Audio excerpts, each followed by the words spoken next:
Well, go on, people. Welcome to Conversation with Haych. I have not just a comedian, but also an activist. Not just a Are you a former radio presenter, or are you still a radio presenter? Former radio presenter.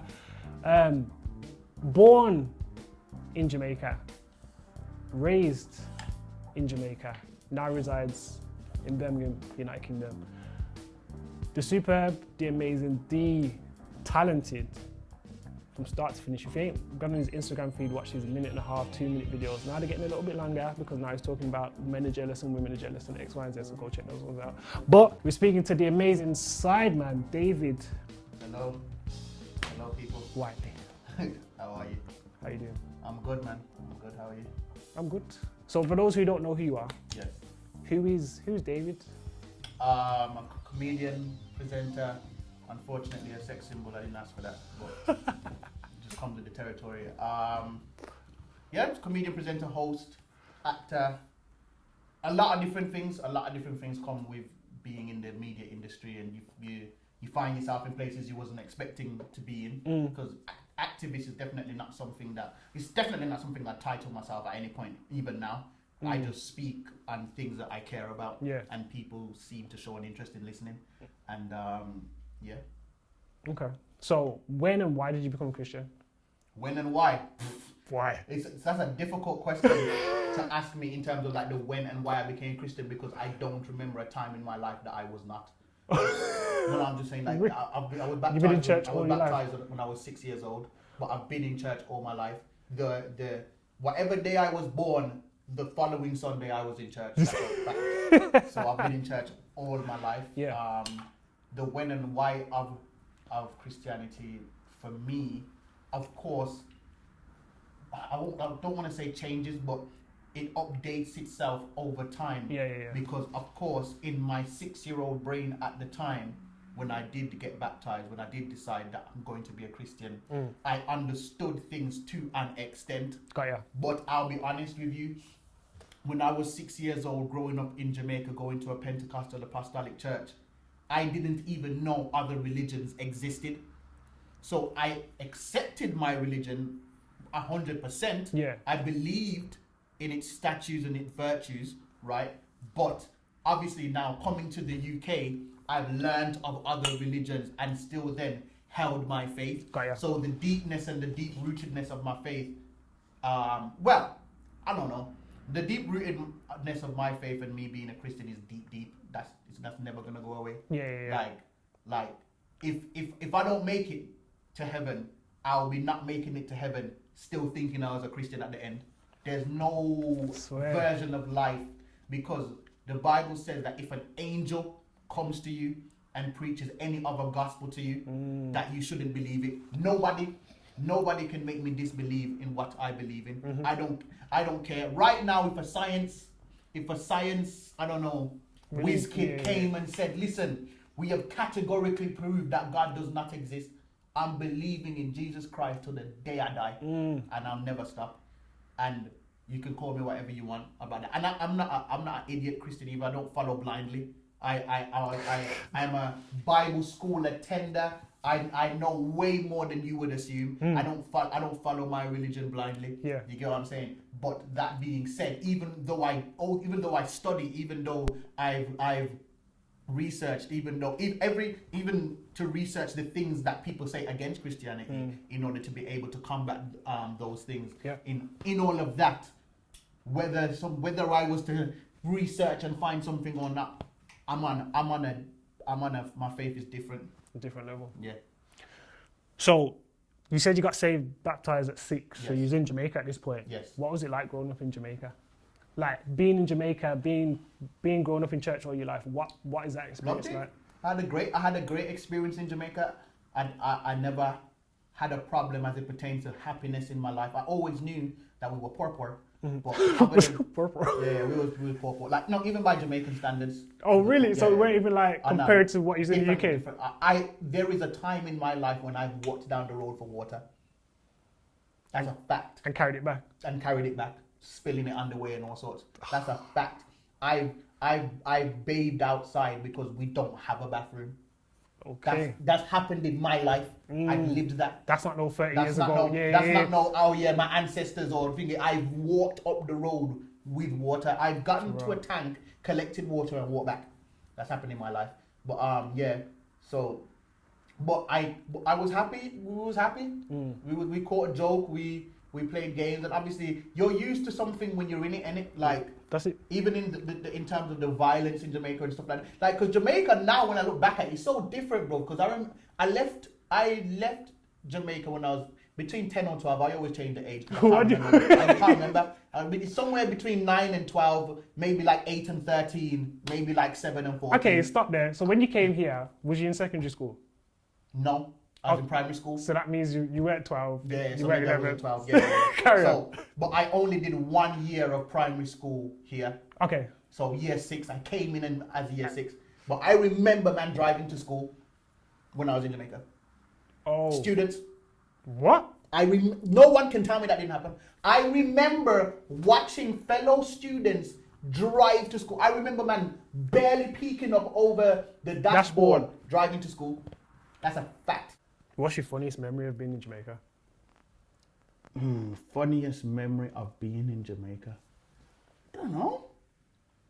You said I can tell you stuff that weren't funny to me then, but when I tell people, they find it funny. What kind of... Okay, so the worst one, probably the worst one is when my parents left and came to the UK, they left me with a carer that was supposed to be renowned for being the person that looks after your kids while they're overseas. Oh, she's known as the neighborhood guru. She's the one. But for some reason, she just decided to ruin her CV with us. So when my parents left us with her, all the money that my parents sent to feed us, look after us, this was in a 6-month period that my parents left us.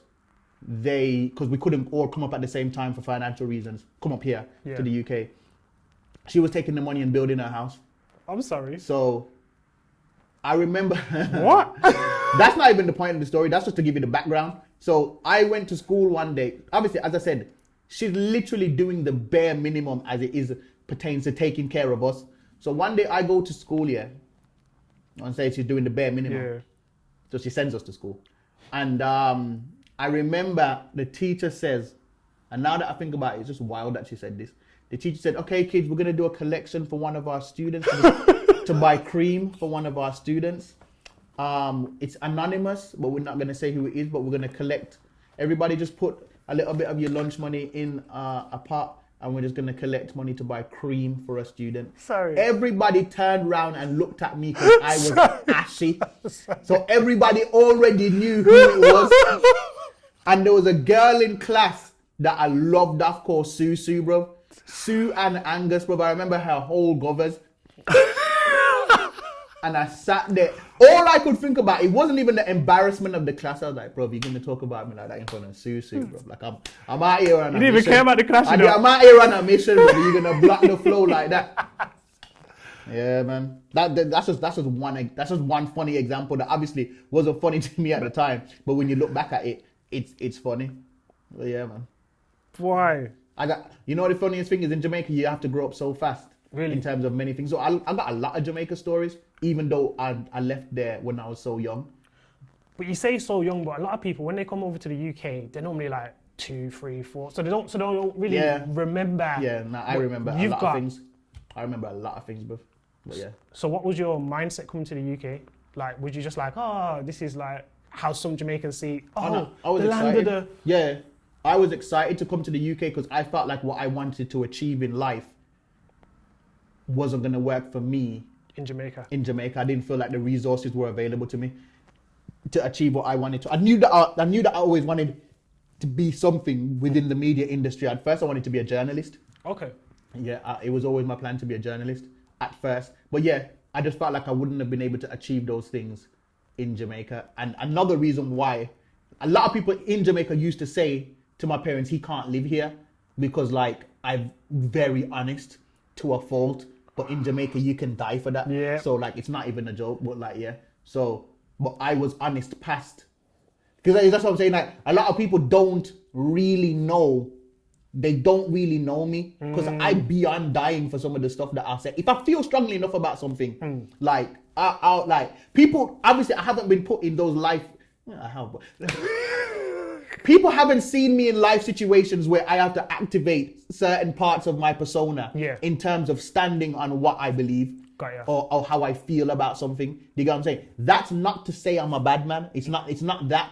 It's because I'm not saying I'll kill you. No. I'm saying I'm willing to die. For Those what are I two believe different in. things. You get what I'm saying? Yeah. Like, so yeah. But yeah, everybody used to say, yeah, he's too opinionated. He could be a lawyer, this, that. That's what he used to say. So there's like, yeah, he's not going to make it here. Because in Jamaica, like, if a man cuts in front of you in the queue, you just have to assume that he knows something that you don't know as to why he feels like he can just bumps past you. Then I start to question, what is it that you feel like? Why do you feel like that? And then when you ask Jamaican bad man why, they get confused because they don't have that algorithm. That word's not in there. That word is a disrespect to them because it's like, why? You should know. That's what I'm saying. Like, I should be aware of his criminal vitae. I should be aware of what he's done on the streets. His stripes. Criminal vitae. They don't have curriculum vitae. They have criminal vitae. So when you're not aware of his stature and what he's done for the Black Lives Don't Matter movement, then you get what I'm saying. So yeah. So what advice would you give to your younger self coming from the Jamaica to the UK now? So what would you tell your younger self? Get to it quicker. Because I remember friends that I had, they had a YouTube channel and they was doing well with it, but they had the equipment, and I told myself I can't do what they're doing because I don't have the equipment that they have. But now these days I pick up my phone and record on my phone, and you see videos go viral with the deadest quality. So I could have started sooner. Because my dream is to retire, so the sooner I start. Sooner you can retire. If I had caught that first wave of social media, who knows where I would be right now? You would have been gone. So I would have just said, get to it quicker. Like, take your hands off your genitals and just get to it quicker. That's what I would have said. Yeah. Nah, that's so. Let's talk about that, because you're saying you knew you wanted to go into... The genital? No, not that. Okay. I don't want to talk about that anymore. That was a flyaway comment. Yeah. But talk about the YouTube and social media and you jumping onto that wave. Why? And the doubt that you had, because that's doubt essentially. You doubted yourself because you didn't have... It wasn't even doubting myself. It was financial doubt. It was more... I believed that I could do it. I believed that I didn't have the resources to do what I wanted to do. So it was never a doubt of self, because I've never really had that. I've never really been plagued with the doubt of self thing. I've thought that I was certified since the 23rd of August 1991. See, I haven't known a version of myself that didn't rate myself internally, not externally. I rate my mind. I've always had respect for my mind. But society, it's not just myself that makes me feel like that about myself. Society makes me feel like that because I watch people not have that self-assurance, not have that mindset. Like, society is like watching The Matrix, and then you're looking at people that are plugged in to so many different things. Let's say something as simple as social awkwardness. People are plugged into the idea that it matters what strangers think about them. Bruh. I am so unplugged from that people think that I am an attention seeker, but they don't understand that I'm not aware of my surroundings. So people will think that I'm being loud. Like, I'm talking loud right now, and no one else is here. But me and my friends are out in town. There's no difference to me between being in the yard chatting with your friends and being in town with a crowd full of people. And I watch how people disable themselves in certain environments, and they don't be them full selves in certain environments because of social awkwardness, especially for people they'll probably never see again. So listen, it's a weakness, man. It's the only time that's ever plagued me, the only time that's ever gotten to me is I remember when I started doing radio with Charlie Slough, they sent me on a mission. I went to the Black Panther premiere, the premiere of Black Panther in the UK. I'm talking about Chadwick Boseman introduced the film to us. It was a massive theatre full up of every big British black celebrity you can think of in the music industry, from the Stormzy's to the Crepton Conans. And this is my first time now really being around these people, and the challenge that I was set is to go around and snap with them, acting like they're my best friend. So I'm supposed to go up to these guys that I don't really know and be like, yeah, somebody with stones is my best friend in that. That was the challenge. And I couldn't do it. Really? I faked it. I went up to them and said, yo, Charlie asked me to do this, yeah, so like, let's get. And then I pretended to do it after. When I showed Charlie the video after, he was like, bro, it's so obvious that you asked them for permission first. Like, it's so obvious. And he was like, why did you do that? And he was like, I didn't want to look dumb in front of these. That's the only time I've ever been like that. I was like, I didn't want to look dumb in front of them. I was like, bro, these guys will never remember you for this moment. And they've got their own careers doing their own things. You'll probably never work with people. I mean, to no great capacity have I worked with any of these people to this day. Yet I was so caring. You're so afraid of what I was gonna do was gonna get me the content that I needed. Okay. And they go through that all the time. It's like when I'll be chilling with friends, yeah, and then I'll bring them around a celebrity, yeah, and they'll be like, oh no, I don't want to ask them for a picture. And I look at them and say, Ovi will never remember you. Take your picture.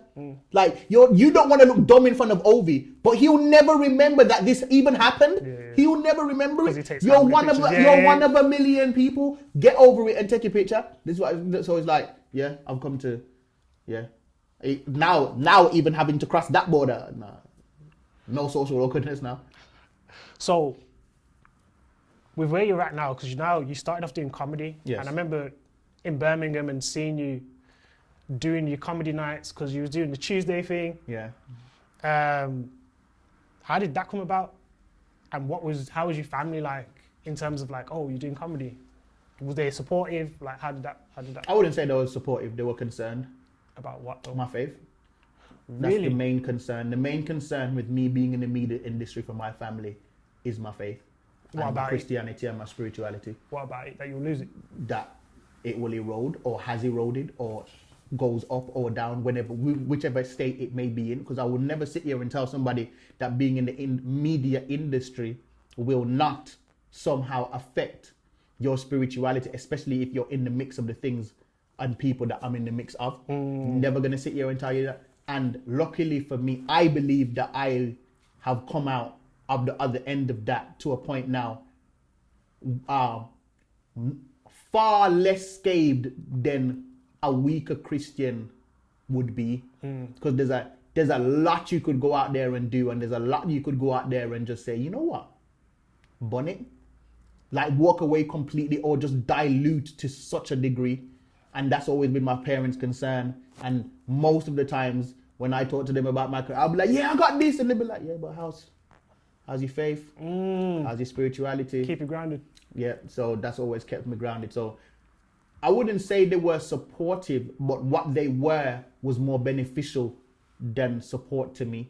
I already believed in myself to such an extent. And their lack of support never felt like them not believing I could do it. It was never that. Yeah. There was never any doubt that I could do it from them. They always just worry about. It was more concern about that, and obviously your soul is more important than anything, your career or in all of that. So yeah, that's what it's been like in terms of with the family and that. So in terms of you being in this kind of industry, how has your faith been affected?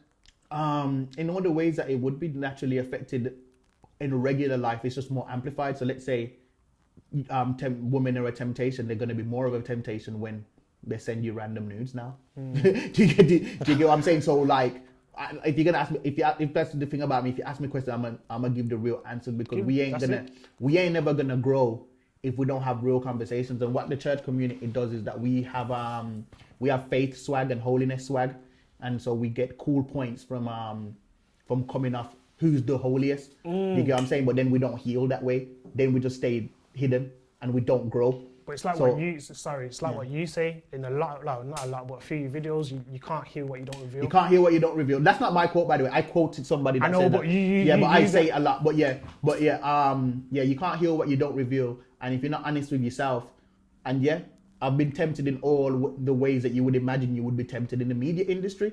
I mean, not all the ways. Some things never tempted me. For instance, I've never not given my tithes because I'm in the media industry, because in my head, the fact that I've never missed my tithes is why I'm here. because the Bible says, bring your tithes and your offering in, and I'll open up the windows of heaven and pour you out a blessing. I choose to believe that with the entirety of my chest. And you have to consider it. I have a manager that gets 20%, and then you have tax, and then I might get taxed more because of the amount that I make, and then 10% tithes as well. So you're talking about a good 50% just getting shaved off, gone immediately. But I don't consider tithes my money. So that's how I've always been about that. So certain things I haven't been tempted with in any way. But of course, when it comes to things like women, when it comes to things like just, you know what the thing is, a lot of things ain't hit me. The drinking ain't ever hit me either. Never, no kind of substance abuse. I'm like, oh, no, everyone else is drinking. Never been that guy. Never been the guy to be like, oh, everybody's clubbing. I want to club. Nah, never been that guy either. Well, mostly women. I'm not even saying that I've been tempted to that greater degree, but I can definitely say that's been a temptation. But I can't think about off the top of my head. Or just being ludicrous with content. So passing the border, because you don't want to be foul. You don't want to be. I never swore in videos. Never been the guy to swear in videos. But you might talk about something that's just not. What's the word to use? Not churchy. Yeah. You know what I mean? Because like, as a comedian, your mind is gonna go everywhere. Like, the kind of jokes I probably would bust if I wasn't a Christian would probably be wild. I've thought about things.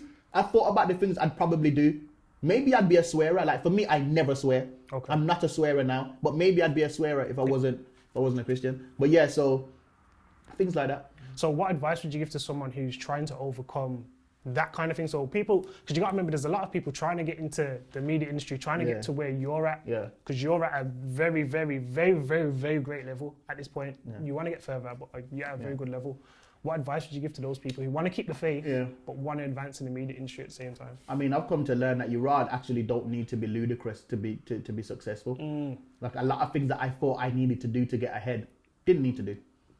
It didn't actually need to happen. Do you have a preconceived idea in your head? You have a preconceived idea. No, the media is giving you a preconceived idea, which sounds like WAP and things like that. It's like, oh, no, I need to take, if you're a girl in the media industry, if you don't take off your clothes, it's not going to happen for you or whatever. But there's all different types of artists. Do you get what I'm saying? Like, you look at people like Alicia Keys, who has never really ever stepped outside of her vein of R&B. True. Never really stepped outside. You never really seen her in a video moving wild or stuff like that. You can stay in your lane. You just gotta be good at what you do and consistent.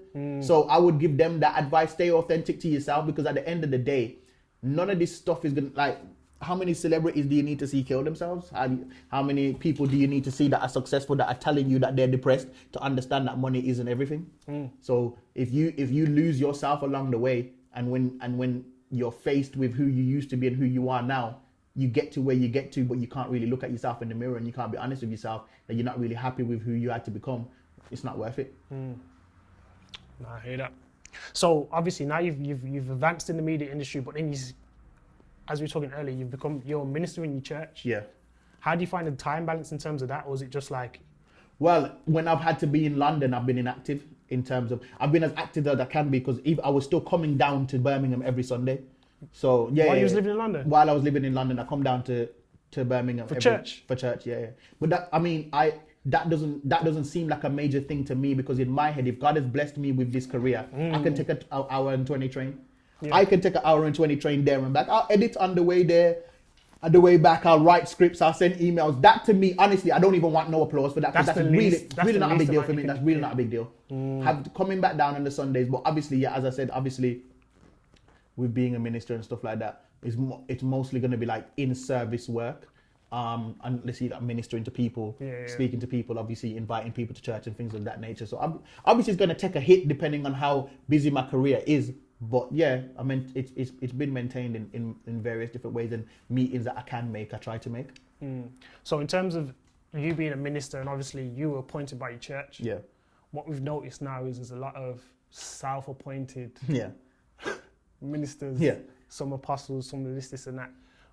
I could never pick up myself and put the title of apostle on myself.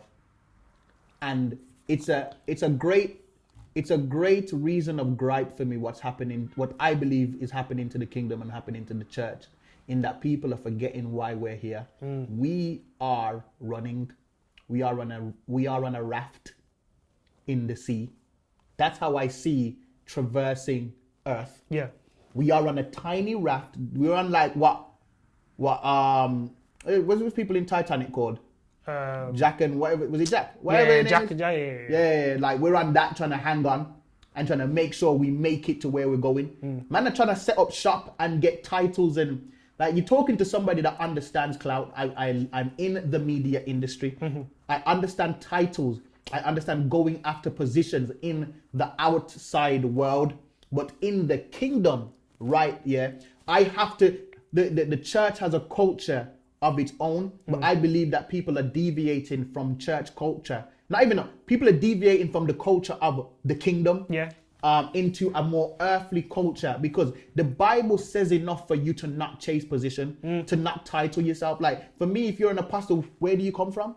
Who ordained you as apostle? Did you ordain yourself? How have you left the church that you've left, or how are you with the church that you're in? How do you have respect for your elders, your leaders? Like, are you obedient when they say don't do this or don't do that? Do you do it right? What? Because the Bible says that obedience is better than sacrifice. So what? How, like, you get what I'm saying? It's I just feel like people are into the wrong things. Like, why do you think that is though? Do you think it's because because that's what I'm saying. Because people are in it for the wrong reason. We are trying to.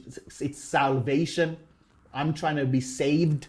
I'm in church thinking, yo, I need to get right before I make you feel like I'm right because of my title and my position. Because what we do is we play holy clout wars with each other of who's the most holy and who's the most this. When none of us make it, our righteousness is as filthy rags. So what we're talking about, like what we're talking about with these titles and these names is like, for me, it's just like, there's just certain titles I would never be able to put on myself unless my leader was like, you know what, you have the gifting of an apostle and something like that. But some people, they can't take that because they say, I've been sitting in church for ages and the leader ain't noticing me and rare and blah blah blah. Like, so what? Why do you need to be noticed? It's not for the leader to notice. Why do you need? But it's a church culture thing, because people ain't going out there and saying, you know what, I feel this calling on me. Let me go out into the byways and the highways and try drag as much people as I can into the kingdom. No, they want stature within the church where they can boast to other Christians. That's me crazy. Doesn't make sense. For me, we're deviating from scripture and we're in it for the wrong reasons, because it's supposed to be seek ye first. Do you get what I'm saying? And you can't, I've been in church too long. I've been baptized since I was 6 years old and I've been in church all my life. And I'm now 29 years old. You can't trick me as to believe you're ready yet. If you was ready, you'd have been caught up like, what's his name again?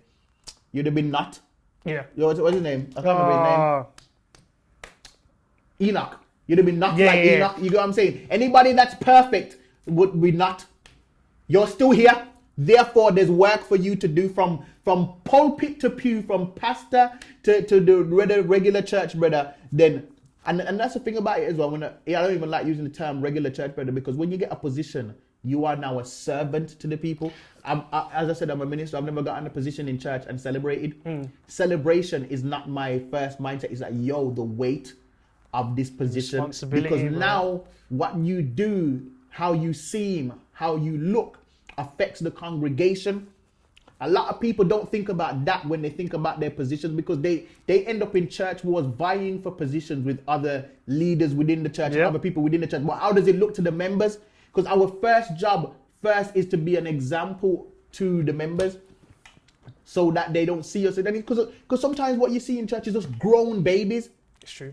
Big people babies, big people clout chasers. You know what it is as well? We're meant to be a representation of Christ. Exactly. And what people don't understand is that if you look at the life of Christ, right? He never committed himself to man because he knew what man was. Don't get gassed by man praise, because Jesus knew while they was throwing flowers at his feet and letting him ride on the mule and everything like that, that the next day they'd be yelling, crucify him. Yep. You get what I'm saying? Like, it's like, and when you look at even when you look at the life and the ministry of Jesus didn't start his ministry until he was 30 years old, and he died at 33. So you can be in the hyperbolic time chamber of trading for a bit longer. If you look at that from a percentage wise, and what percentage of his life, that's what, 10%? 10% 10% of his life was spent in active ministry. Exactly. What do you think he was doing them other 30 years? Training. Being prepared. When he run off and went to the temple, his parents saying, and his parents is like, you gotta come back home, and having to be subservient to his parents, knowing who he is and the power within him, having to be subservient to his parents. So I feel like people lack that humility in church, but it's not scriptural. It's not scriptural to be chasing after position. It's not scriptural to be more focused on church clout than fixing yourself on the inside. This is not me saying that I'm perfect. This is me saying I understand when I'm wrong and when I'm right. Do you understand what I'm saying? And that's the beginning of growth, because if you can't understand, that's a problem. And that's why in the garden, God said that Eve was wrong because she was deceived. Do you get what I'm saying? Can't be deceived. And this is the thing. And a lot of the time, especially what I've heard, and especially during this whole Black Lives Matter movement and stuff, is Christians going back and forth with each other, whether they can even support Black Lives Matter, whether they can support, and it's just like... I have an interesting take on that. Talk to me. I'm repping the Black Lives Matter movement, and when I say the movement, I mean the idea and the notion, because there's an organization called Black Lives Matter movement, but I don't know what they stand for. I rep the notion that Black Lives Matter, and the church has to be active within its community and dealing with its community's problems, because it needs to service the community as well. It's just like how the Good Samaritan never walked past the man. The Good Samaritan never said to the man, yo, are you baptized before I pick you up? Nope. Do you get what I'm saying? You have to focus on people's other needs as well. And the injustices and everything like that. At the same time, there is a trick of the devil that makes people feel righteous or holy because they fight injustices. Talk to them. The greatest problem on earth is the sin problem, right? Racism is a sin problem first. Racism is a heart condition first. Talk to them. And there's many heart conditions in every community. It all stems from where your heart is, because the heart of man is desperately wicked. Do you get what I'm saying? And that's where the problem starts first.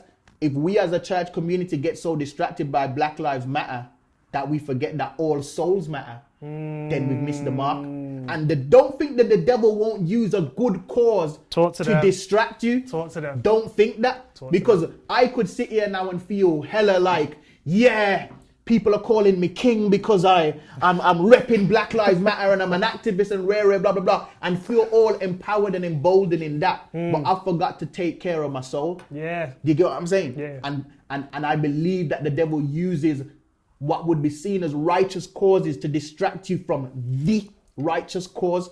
Do you get what I'm saying? Because at the end of the day, racism or not, it is appointed unto man once to die and then the judgment. And that's what's the most important thing. Nothing's more important than that. Nothing.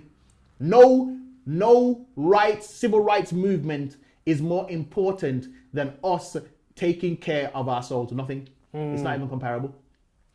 That's listen, you're talking to the people then, because as I said, there's people who have found that kind of, they don't know what to do. They don't know whether to go with it or to not go with it. And sometimes it's a case of I've had Christians come to me and feel like they're going to be taken away with the whole Black Lives Matter movement from Christianity. And I'm just like, you can do both as long as you don't forget. Yeah, as long as you don't forget what the center calls it, and that's Jesus. As long as you don't forget that. Yeah, and as I said, we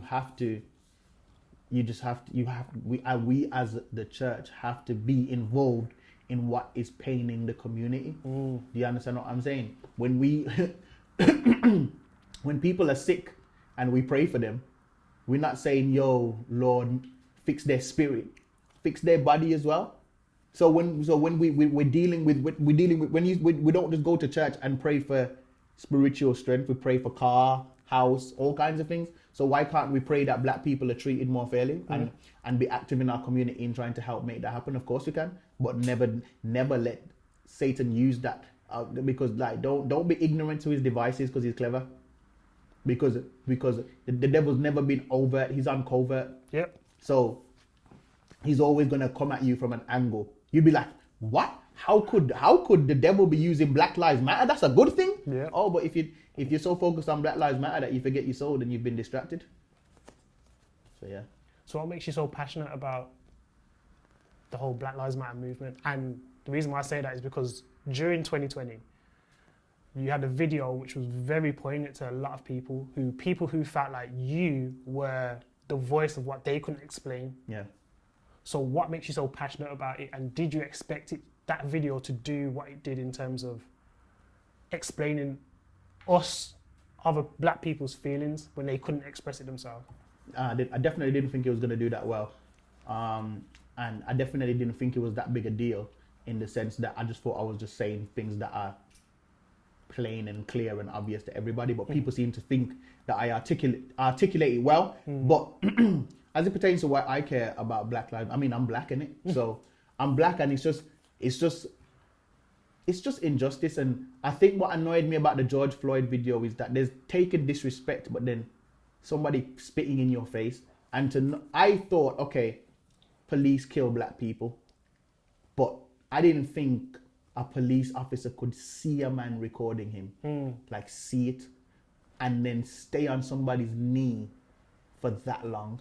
I'm saying somebody's neck with their knee for that long. I honestly can say I didn't think it was that bad. And when I saw that, it triggered something in me, because it was like, they really don't care. And we're seeing, I feel like the Black Lives Matter movement has made racists crawl out of whatever the caves they was in, and they are making themselves known right now. Like, I would actually go as far as to say that I didn't know the country I was in. Really? Yeah, man. They're coming out of the woodwork. They're coming out of the woodwork, man. I'm seeing a different. Yeah. You seeing a side of? I'm seeing a side of Britain that I didn't think existed. I probably didn't, not consciously. It's probably more subconscious, but now I'm seeing it. You understand what I'm saying? It's in your face. It was more suspected, but now it's just like completely presented in my face.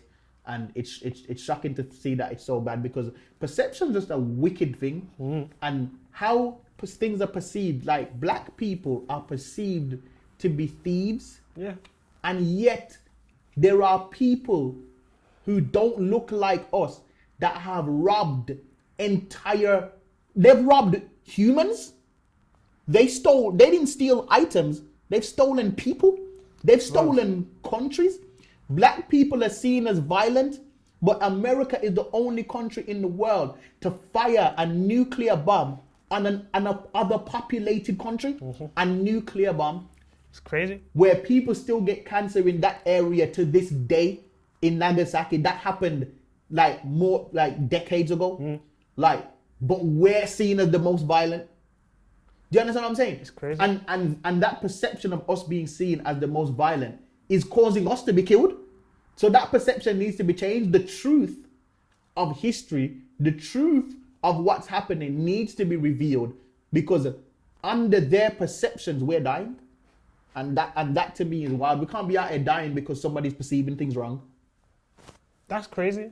Because there's people that are doctors, or this or that, or X, Y, and Z, and black, but they have the same treatment as every other black person, and we have this treatment because everyone thinks that we're gonna harm them. Bro, there's so many perceptions that just ain't true, bro. Like black on black crime. You've never heard of white on white crime. Nobody kills more white people than white people, but no one talks about that.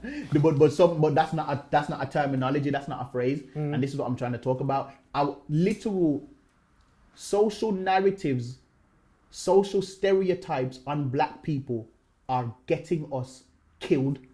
Inaccurate social stereotypes on us are getting us killed, because who's stolen more than Wall Street? Who's lazier than somebody who says, I'm not going to work, I'll enslave someone else? Yet in history, we are described as the lazy ones. Yep. When other people have literally said, I'm going to make a whole human work for free so I can do less. So true. So, yeah. So, do you think in terms of how we're being viewed, how the perception of us is, yeah, and then you kind of see the people that you worked for at the time do what they did in terms of allowing that word to be said, Did that trigger you again? Was that a second Yeah, trigger? that was like a second spit in the face, and that's why I left.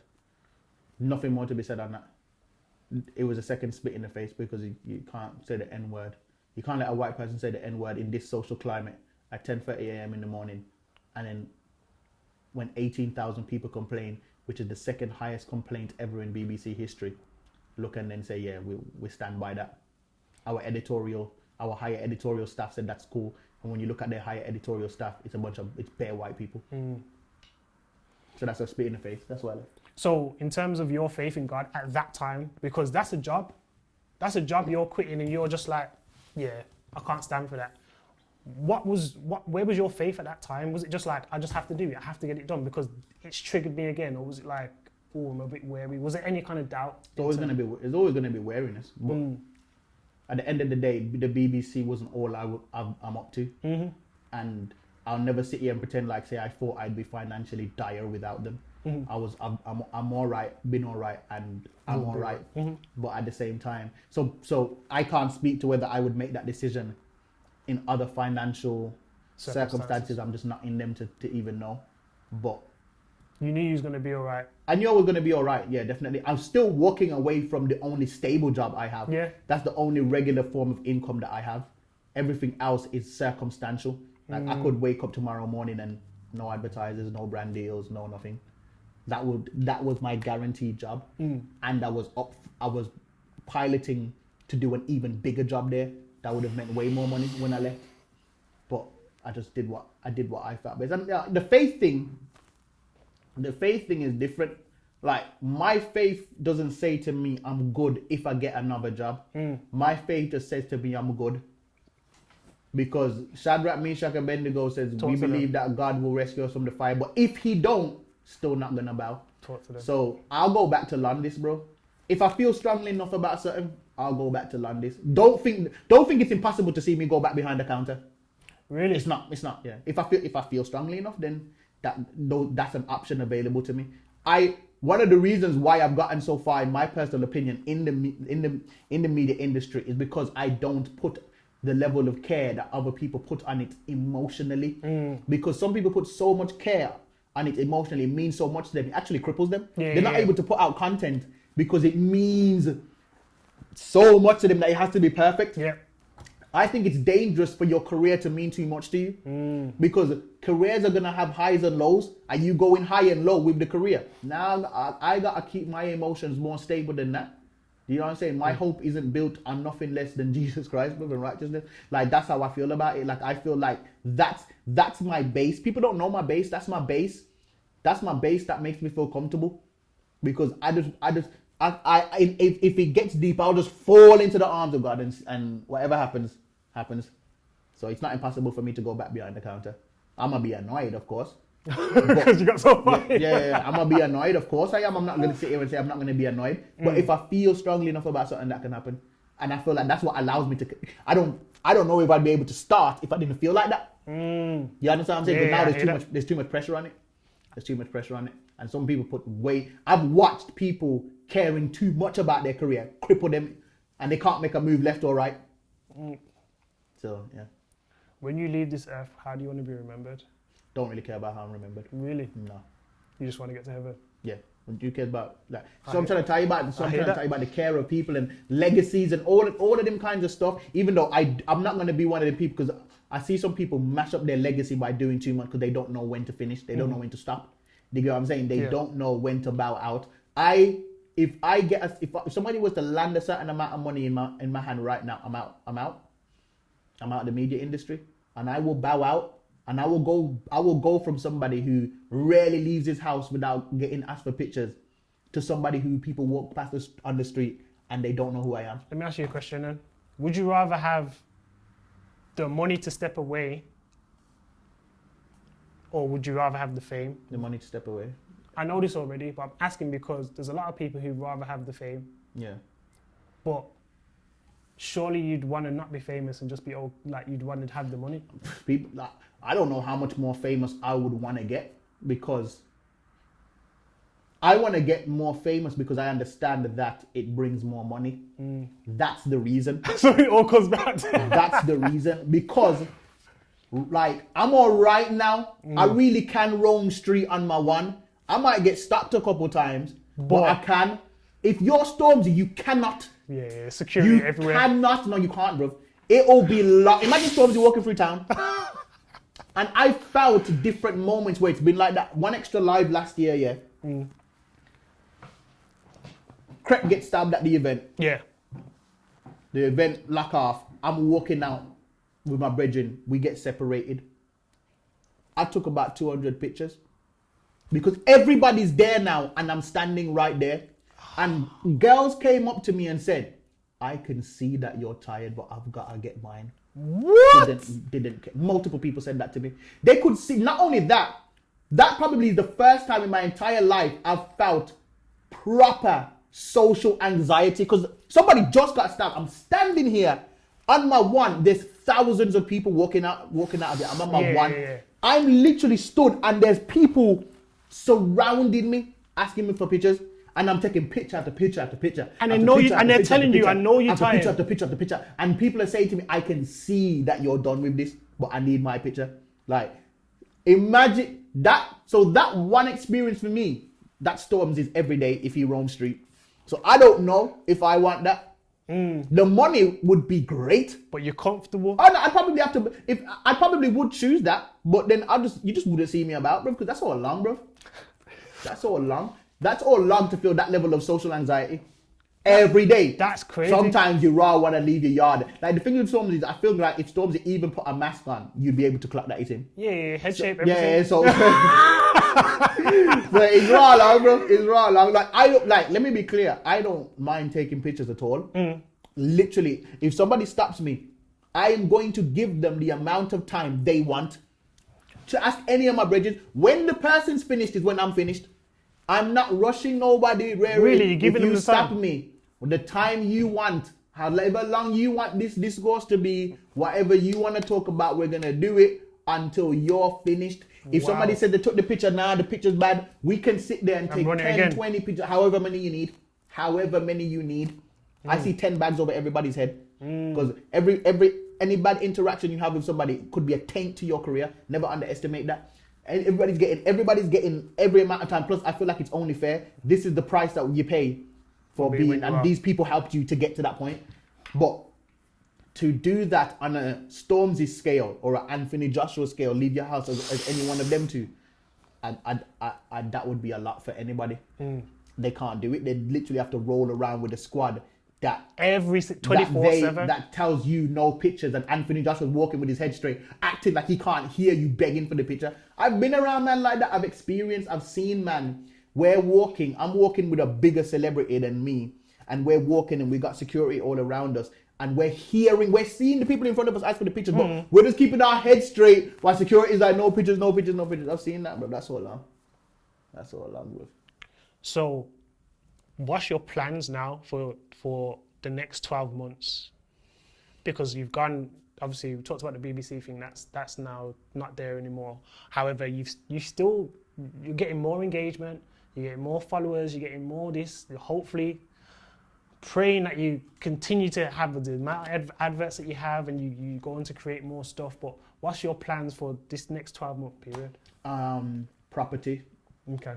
Be buying a lot of property in Birmingham. I want to start a restaurant. Nice. And what kind of restaurant? Don't know yet. I don't really care about what the food is as long as it's good. I'm more about the money in the background. Hold on. You don't care about what the restaurant's selling? I said it, as long as the food's good. But you're not even gonna have a niche. You're not gonna have a niche. I think a niche where we do dessert, seafood, Caribbean. Don't think I wouldn't open a Chinese restaurant, but like I don't. I respect it. I like Chinese, so if I find a Chinese done that knows how to cook things good, yeah, he's got a good business module. Yeah, we can partner up, bro. We can partner up, yeah. So in terms of my media career, just to continue to grow, bigger presenting roles, bigger opportunities, podcasts, documentaries, TV, hopefully one day movies and things of that nature. I like that. Do you have a particular role that you'd want to have? Like you say you want movies. Yeah. Oh, when I said movie, I don't want to act for nobody. Oh, you want to create I want to create a movie. I mean, I'll happily act in something, but I ain't going to no auditions. Like, if you say, oh yeah, we want you for this quick cameo in this. Yeah, cool, I'll come true. You know what I'm saying? I'll come true. But I want to make my own films because I want to write my own narratives because you might have me in something that don't really work with my morals. You get what I'm saying? So I want to be able to have creative direction. And you can, if I became a filmmaker, then I could always employ myself. It'd be way better to become a filmmaker than an actor. Because if you're a filmmaker, you can be an actor. You can cast yourself. Look how long Tyler Perry did that for. Years. And Tyler Perry was able to make narratives that suited him and his beliefs and his views because he controlled the narrative by being the film director, right? So that's what I want. And if you're a film director now, you look how much people you have the power to employ. True. And help and give opportunities. Look at what Ratman did. Ratman put in Blue Story, Ratman put a bunch of, we know them now, but he put a bunch of unknowns, randoms, bruv. No one knew who Michael Ward was until Blue Story and Top Boy. He was completely and utterly unknown. Ratman at that point, signed to Jay-Z, all of these things, had the power to go and get a bigger celebrity. Because he was in a position of power, he was able to go back and grab somebody the way he wasn't grabbed, because Ratman was doing his thing for years and ignored, utterly ignored. So now he's got the opportunity. He's gonna stretch back and do something for somebody that nobody did for him. So yeah, I'd rather be a filmmaker. What advice would you give to yourself with where you're at now in life? What advice would I give to myself? What do I need to improve on? What do I need to do? Learn to do the boring background work, and I'm doing it, but it's boring. Like, my whole mission in this game was, you don't start off the business as the boss. You might start off as the janitor. Being an Instagram guy was the janitor thing for me. Remember, Instagram videos used to only be able to be 15 seconds. I was a 15-second guy. Then they stretched it to a minute. Now I'm a minute guy. Then they stretched it to IGTV. Now I'm showing you me doing longer form content. Now I'm doing podcasts on YouTube. Now that's 20 minutes to an hour. I'm showing you. So now to get to that other level now, it's not the quick response of YouTube or Insta. It's not do the video, post, get the reaction. It's sit down 3 months and write this script. Sit down for a couple months and plan this documentary and have conversations with people in the background about making it happen. It's call up the company. It's talk with your manager and the other companies about how you're gonna make it work. Like it's a longer, more boring background process, but then you'll create something that has impact that will last forever. We talk about legacy. I never really cared about legacy, but I did think about what, in terms of leaving the BBC, what that did in terms of them issuing an apology 24 hours later, and think to myself, yo, that's in the annals of history now.